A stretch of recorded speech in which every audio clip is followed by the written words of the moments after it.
Wilbur Force, my friend. You used to be the king in the ring. You wrestled for glory. You punished your opponents. You stayed in shape.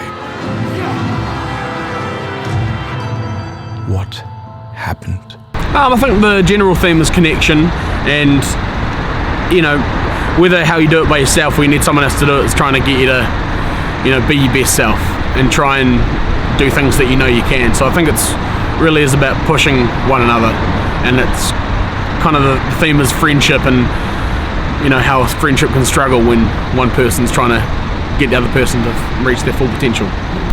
People love it. Yeah, I think so. There's been a lot of shares, quite a decent amount of views.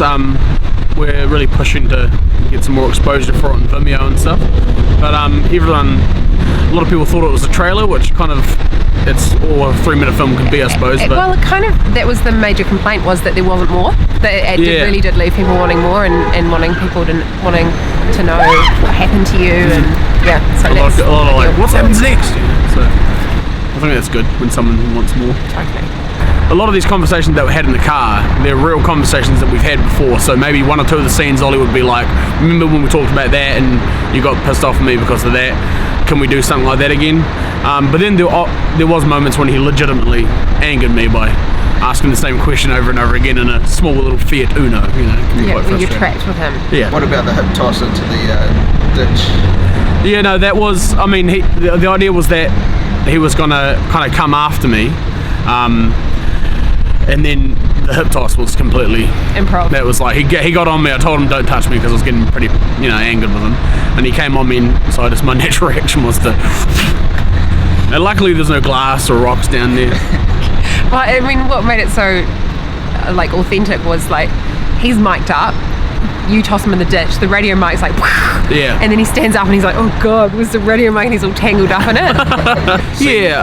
I think Ollie recognised that, the fact that I can't, I'd done some good wrestling up in Wellington. I came down here and there's really nothing for me, and kind of just back into the 9 to 5, not really loving it, and kind of didn't really have my mojo, and I think Ollie saw that and recognised that and wanted to put the boot up my bum and get my mojo back. And how's this whole process been for the mojo? Yeah, well, bloody good, I'd say. I've got a match at the Working Men's Club in Otago on this Saturday, 8th of August, 6 p.m, tickets from Event Finder, and that's my first match in years, and that probably wouldn't have happened if the boys hadn't heard about the film that I was doing, and the boys hadn't known that I was keen to get back into it. They reached out to me after hearing about the film and stuff, so I think it's definitely helped me getting back into the ring, and probably gave me a bit of motivation to find a job, which I've just done, so all in all pretty good, really. But let's be honest, I'm not in the greatest shape, and there's gonna be a lot of sleeper holds and moments where I go it's gonna be a lot of deep breaths, so I'm making sure the match will have plenty of rest points. The thing you want, the thing you desire, to see a fight and feel the fire. 8th of August, in Otago, the Working Men's Club. You will see me fight Hayden Daniels, the genetic pit bull. I will use my weight and power, and you shall see the glorious return. The return of the king.